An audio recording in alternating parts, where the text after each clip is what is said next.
اوکی، من چند وقت پیش سفر بودم. تو این سفر یه مغازه رفته بودم، یه چیزی بین کتاب فروشی و لوازم تحریری و اسباب بازی فروشی و اکشن فیگور فروشی و اینا بود و یه چیزی دیدم از اینا. کارتای فوتبالی پنینی و چیزهای مختلفشو داشت. تاپ کلاس رو داشت، آدرنالین رو داشت و این خیلی من یاد کارت فوتبالی قدیمی انداخت. بچهای دهه 60 و احتمالاً اوایل 70 یادشون میاد قدیما اصلا یک ارز رایج مملکت بود. یعنی اکثر تایممون ما توی کوچه بودیم، فوتبال بازی می‌کردیم و یکی از بازیایی که خیلی انجام میشد کارت بازی بود. نمیدونم الان بین بچه‌ها هست یا نه هنوز. و بعد مثلا دسته‌های کارت انقدی قماری بود برای خودش. و چه میدونم مثلا کارت زیدان میزدی رو کارت علی دایی، کارت تیری آنرو میزدی رو کارت روبرتو کارلوس و به هر حال هر کی که عدد بالاتری داشت اون کارت رو برمی داشت و تو ممکن بود بری یه وقتی مثلا با 10 تا کارت بری با 50 تا کارت برگردی، یه وقتی ممکن بود بری با دست خالی برگردی، همه کارتاتو از دست بدی. حالا خلاصه اینا رو من دیدم، من یاد اون افتادم. ولی دیدم فقط خب این کارتا خیلی جواب نیست. پس یه دونه پک کاملش رو گرفتم که مچ اتکس استارتر پکه، یعنی این برای شروع افتادن تو داستان این کارت و کارت بازی هست. خوش اومدیم به این قسمت. بدون معطلی بریم ببینیم داخل این پکی که الان دیگه چند هفته هم هست دست من بازش نکردم، گفتم بیام با هم دیگه باز کنیم ببینیم داخلش چیه. خب همونطور که روش بسته نوشته داخلش 2 تا پک کارت 12 تایی مچ اتکس، 2 تا لیمیتد ایدیشن کارت، یه دونه تاکتیک کارت، حالا من نمیدونم چیه، یه دونه آموزش بازیه، یه دونه چک لیسته که نمیدونم چیه و یه دونه هم زمین بازیه. چه جالب. و تقریبا لایسنس تمام سطح یوفا هم داره دیگه، چمپیونز لیگ و همه رو برای سیزن 2025 هم هستش. یه هولوگرام خفن اینجاش داره که نشون میده این اصالتش رو. پشتش یه تقریبا توضیح داده از همه مدل‌های کارتایی که داره، حالا مثلا بیسیکا، نمیدونم لیمیتدا، اکسکلوسیوا، یه اولترا و مگا اولترا هم داره که دیگه من امیدوارم یه نزنا در بیاد ببینیم امضای بازیکن‌ها رو مثل که داره روش. ولی قبل از اینکه اینو باز کنیم بریم اون کارت‌های کوچیکمون هم باز کنیم. اینجا ما تاپ کلاس رو داریم که خب یه ذره اینا با هم فرق می‌کنن. یعنی من چیزی که خوندم راجبشون مچ اتکس یه ذره تمرکزش روی اون بازی و گیم بورد و این داستاناست، در صورتی که مثلا کارت‌های پنینی بیشتر حالت کلکسیونی و جمع کردن کارت‌های مثلا کلکسیونی. خب ما از پنینی یه آدرنالین داریم که برای قدیمی هم هستیم، تقریبا جام جهانی 2022 و در مورد قیمتش هم بخوام بگم اینا رو تقریبا بین 2 تا 4 دلار میتونیم پیدا کنیم تو مغازه‌ها. خب پک اولی که ما باز کنیم این تو آف بود، برای جام جهانی 2002 قدیمی حساب میشه و ببینید داخلش چیا رو داره.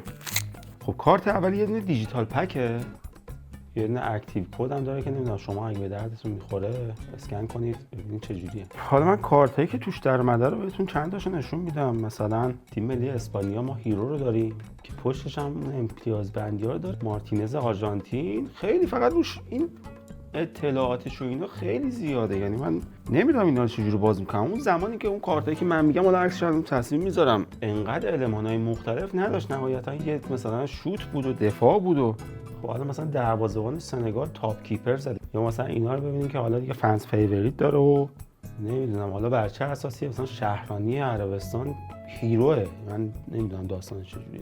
این از این بریم سراغ تاپ کلاس ها ببینیم اینا توش چیه. خب این سری تاپ کلاسش اصلا کارتاش یه ذره فرق داره.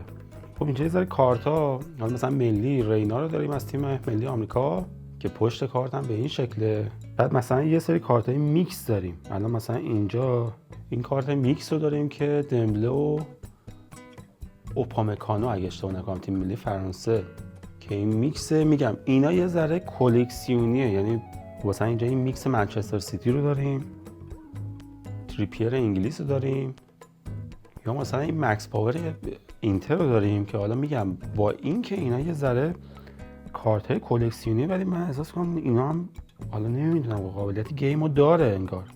پشت کارت هم که دیگه همه اطلاعات زده. ببینید مثلا کارت‌ها هم ملی داره توش، هم باشگاهی، آرسنال، ایتالیا، آمریکا، توی سطح‌های مختلف. خب اینجا 2 تا بسته دیگه هم داریم، اینا رو من سریع باز کنم ببینم اگه توش چیز جالبی بود. تیم ملی آلمان.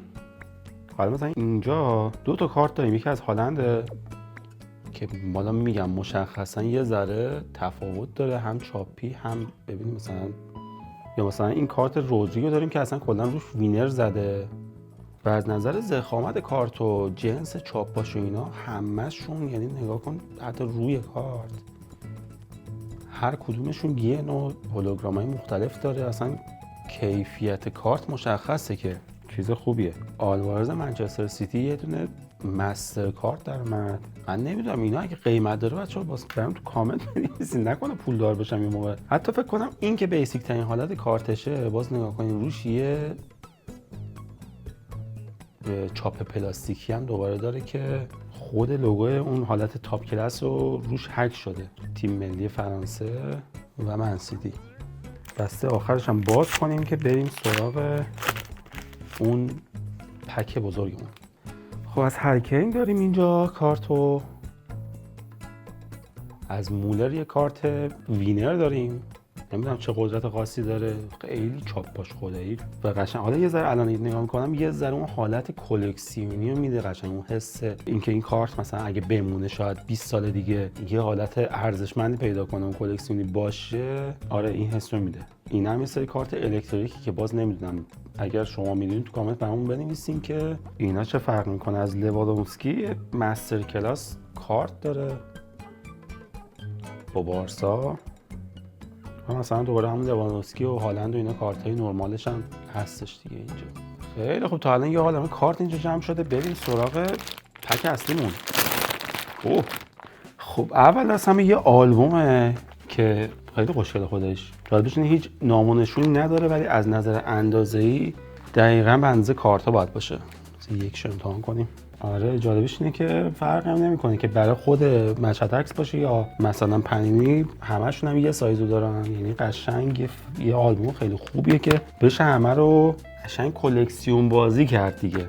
یه برگه چک لیست اینجاست که اون تیمایی که حالا لایسنسشو داشته، استون ویلا، منچستر سیتی، آرسنال، کامل لیست بازیکن‌ها هست که فکر می‌کنم اون بازیکنایی که کارتشون رو داخل پک ها میشه پیدا کرد اینجا لیستشون رو گذاشته. اوکی 3 تا برگه اینجا داریم. آره یه برگه دیگه هم داریم که دوباره اینم چک لیسته. دو تا انگار 2 تا برگه گذاشتش مثل هم، نمیدونم چرا. شاید چون این پک بازی بین 2 نفره باید جلو هر کدومشون یه نزنا باشه. اوکی. به یه دونم برگه کامینگ سون داره که اینم تیمایی مثل یوونتوس، آتلانتا، لیمیتد ادیشنا، لیست همه رو اینجا نوشته. خب یه چیز این شکلی داخلشه که قوانین و اینا رو نوشته و یه بورد خیلی بزرگ. من چجوری نشون بدم اینا؟ یه بورد خیلی بزرگه که شبیه زمین فوتبال و مشخصه که برای 2 نفر که روبروی هم میخوان بازی کنن روش بازی رو کامل نوشته، اینکه چه کسی میبره و چه جوری باید بازی کرده احتمالاً. و به غیر از اون یه دونه هم کلا دفترچه راهنمایی دیگه داره که داخلش در مورد انواع کارت‌ها و همه چی دیگه صحبت شده که تو داستانش نیستم ولی احساس می‌کنم این کارت‌های امضادار کارت‌های خفنیه. امیدوارم یه دونه از اینا بتونم در بیارم. خب این فکر می‌کنم بسته‌بندی کارت‌های لیمیتدش باشه و 2 تا کارت 2 تا بسته 12 تایی هم این شکلی کارت‌های نرمالشو داره. روش هم نوشته که این پک ها 4 تا کارت اسپیشال هم داره، 4 تا از 12 تا. پشتش هم چیز خاصی نیست، فقط نوشته که بازیافت پذیر این کاغذ. بریم که بازش کنیم. خب یه ذره اینا باز مدلاش فرق میکنه با اون قبلی‌ها. خدا رو شکر 99% هم نمیشناسم. اکثر کارتاش تمشون این شکلیه و یه ذره مشخصی که اینا واسه بازی بیشتر طراحی شده. تعداد عدد و رقم و آماری هم که روش نوشته شده خیلی کمتره، یعنی مشخصاً طراحیش برای بازیه. من این شکلی میگیرم که بیشتر شما ببینید، چیز خاصی نداره، یعنی اطلاعات خاصی هم که نداشته باشه آدم. مشخصه که اینا همه کارت‌های بیسیکشه. فقط 3 تا کارت تو این بسته یه ذره فرق می‌کرد. یکی منچستر انگلیس یکی کارواخال رئال مادرید. اینا فکر می‌کنم کارت‌های لیمیتدش باشن ولی پشتش همون مثل کارتای دیگه است. و یه دونه هم کلاسیک کارت در اومده از کاکا، یادتونه آسه میلان. این بسته رو باز کنیم بریم سراغ لیمیتد. این که کارتای نرمالشه. اینجا 4 تا کارت داره که حالت لیمیتد داره. یکی لوگو پاریس سن ژرمنه، یکی الیوت مدافع لیورپول، یکی کلاسیک کارت استیون جرارد لیورپول باز و یکم گالنو من آف مچ پورتو. و در نهایت ببینیم که لیمیتد کارتاش چی هست. آها این هم لیمیتد کارت نیست. پس این چی بود؟ اینه. پس این یه چیز اضافی بود از اون بسته‌ای که روش نوشته بود. 2 تا کارت از لاتزیو داشت، یه دونه لوگوش بود و این 2 تا کارت هم داشت. نمیدونم اینا همه نرمال بود، اصلا بسته رو نفهمیدم داستانش چی بود. و این یه بسته نهاییه که این یه ذره باریک‌تر هم از نسبت به اولین تعداد کارتش کمتره. اوکی. 2 تا کارتش یه کارت هریکین داره که این احتمالاً دیگه لیمیتد، پشتش همون شکل بقیه کارتا رو داره و یه کارت دیگه هم داره که اینم پاریس سن ژرمن لیمیتد ادیشنه. یه کارت تاکتیک هم داره که باز این احتمالاً توی بازی مشخص میشه که چه جوریه. این هم باز چاپش حالت خاصی داره. این پک هم توی فروشگاه میتونید مثلا بین 12 تا 18 دلار پیدا کنید. از نظر قیمتی بخوایم بدون قیمتش چیه. حالا این که میارزی یا نه شما به من بگین، ولی خب از نظری برای یه پکیه برای شروع ورود به این دنیای کارت بازی و کارتای چیز که یه ذره دیگه پیشرفته شده. من راجع به زمانی صحبت می‌کنم 15 تا 20 سال پیش احتمالاً که خب اون کارتا خیلی خودمونی تر بود. حالا بسته مثلا من 50 تا تک تومانی 80 تا تک تومانی میدادی، یه تعداد قابل توجه کارت رو میگرفتی و بعدم شروع می‌کردی دیگه افتادن تو دنیای این که آقا بری تو محله بگی بزنیم شرطی. حالا الان کاری که ما بکنیم اینه که تمام این کارتا رو بزنیم توی این آلبوم و بگیم که کلکسیونر کارتیم مثلا. مرسی از اینکه این ویدیو رو تا آخر دیدین. من خودم اگه یه کارتی در میارین کلاسیک رو مثلا دوست داشتم که کوکا بود، اگه مثلا یه کارتی کلاسیک تیر آرمی در میومد اصلا من دیگه ممنون میشم. ویدیو رو لایک کنین، کامنت برام بذارین، بگین بازیکن مورد علاقه شما کیه. خدافظ.